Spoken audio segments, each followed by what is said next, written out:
കഴിഞ്ഞ വീഡിയോയുടെ ബാലൻസ് ആണ് കേട്ടോ ഇത്. അതിൽ ഇതുവരെയായിരുന്നു കാണിച്ചുകൊണ്ടിരുന്നത് നമ്മൾ പേരയ്ക്ക പറിച്ച് കറുമുറ തിന്നുന്ന വീഡിയോ ആയിരുന്നു, വിശേഷങ്ങളും കാര്യങ്ങളും ഒക്കെ ആയിരുന്നു. അപ്പോൾ ലാസ്റ്റ് ഒരു ചെറിയ കുഞ്ഞൻ പേരയ്ക്കയും കൂടെ കിട്ടിയിട്ടുണ്ട് കേട്ടോ. നല്ല വിളഞ്ഞ് പഴുത്ത ഒരു സാധനമായിരുന്നു. അപ്പം ഇങ്ങനെ റോസാപ്പൂ എല്ലാം കൊണ്ടുവരാനുള്ളതിന് എനിക്കവൻ കൊണ്ട് തന്നത് കണ്ടോ, ചെമ്പരത്തി പൂവ്. പിന്നെ നമ്മുടെ റംബൂട്ടാൻ വിളഞ്ഞെന്നേ വായിൽ വരത്തുള്ളൂ. നല്ല പൂത്ത് കായ്ച്ചൊക്കെ നിൽപ്പുണ്ട്, വിളഞ്ഞിട്ടില്ല. വിളയുമ്പോൾ ഇനി നമുക്ക് കിട്ടുമോയെന്ന് അറിയത്തില്ല. അണ്ണാനുണ്ട്, കിളികളുണ്ട്, കാക്കയുണ്ട്, വവ്വാലുണ്ട്, എല്ലാം ഉണ്ട്. ഇവരൊക്കെ വന്ന് കഴിച്ചതിൻ്റെ ബാക്കി ഒന്ന് രണ്ടെണ്ണം നിന്നാൽ കിട്ടി, അന്നേരം നമുക്ക് കഴിക്കാം. അപ്പോൾ വലയിടാനൊന്നും നമുക്ക് പറ്റത്തില്ല കേട്ടോ. എങ്ങനെ വലയിടാനാ അതിൻ്റെ മണ്ടയ്ക്കോട്ട്? അപ്പോൾ ഇതാ നീലൂട്ടൻ അവിടെ നിന്ന് എത്തുന്നുണ്ട് കേട്ടോ. ഒരു ചെമ്പരത്തിപ്പൂ, അടുത്ത പൂ എനിക്ക് പറിച്ചുകൊണ്ട് തരാനാണ്. അങ്ങനെ റംബൂട്ടാനും നോക്കി അയവിറക്കിക്കൊണ്ട് ഞാൻ താഴോട്ടിറങ്ങി വന്നിട്ട് പിന്നെ പാഷൻ ഫ്രൂട്ട് ഒരെണ്ണം പഴുത്ത് നിൽപ്പുണ്ടായിരുന്നു. ബാക്കിയെല്ലാം പച്ചയാണ്. അപ്പോൾ ഒരെണ്ണം അടിച്ചിട്ട് പഴുത്ത് നിന്നത്. അപ്പോൾ അതെങ്ങോട്ടാണ് വീണേന്ന് നോക്കിയപ്പോൾ ഉണ്ട് ഇതാ ഇവിടെ തങ്ങി നിൽക്കുന്നു.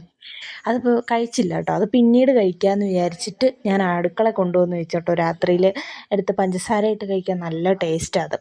അങ്ങനെ അതും എടുത്തുകൊണ്ട് അങ്ങോട്ട് പോയി. അപ്പോൾ ഞാൻ തൂത്തുവാരിക്കൊണ്ടിരുന്നപ്പോഴായിരുന്നു നമ്മുടെ പേരയ്ക്ക മേളിൽ വിളഞ്ഞ് പഴുത്ത് നിൽക്കുന്നത് കണ്ടത്. എന്തായാലും ഭാഗ്യത്തിന് എനിക്ക് ഭാഗ്യമുണ്ടെന്ന് എനിക്ക് മനസ്സിലായി. കാരണം അതെനിക്ക് കിട്ടി, കഴിക്കാൻ കിട്ടി. കാരണം ഞാൻ വന്ന ദിവസം ഞാൻ പോയി നോക്കിയപ്പം ഒരെണ്ണം നല്ല മഞ്ഞ കളറിൽ നിന്ന് പകുതിയോളം കിളികളോ അണ്ണാനോ വവ്വാലോ ഏതാണ്ട് കഴിച്ചിട്ട് പോയേക്കുന്നു. ബാക്കി അതുപോലെ അവിടെ നിർത്തിയിട്ടുണ്ടായിരുന്നു.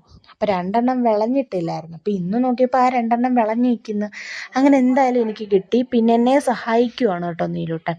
ഞാനവിടെ കൂട്ടിയിരുന്ന കരിയില വാരിക്കൊണ്ട് തീയിടാനായിട്ട് ഈ ഒരു കാടിൻ്റെ മുകളിലായിട്ട് ഇടും കേട്ടോ. ഇവിടെ പണ്ട് വഴിയായിരുന്നേ, ഇപ്പോൾ കാട് കയറി വഴി പോലും കാണാനില്ല. വയലിലോട്ടൊന്നും പോകാനും പറ്റാണ്ടായി കേട്ടോ.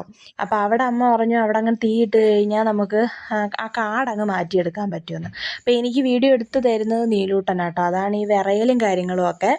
അപ്പോൾ അത്രയും കഴിഞ്ഞു. ഇനി അവിടെ ഒന്ന് തീയിടണം. ബാക്കി വിശേഷങ്ങളൊക്കെ ആയിട്ട് നമുക്ക് അടുത്ത വീഡിയോയിൽ കാണാം. ബൈ.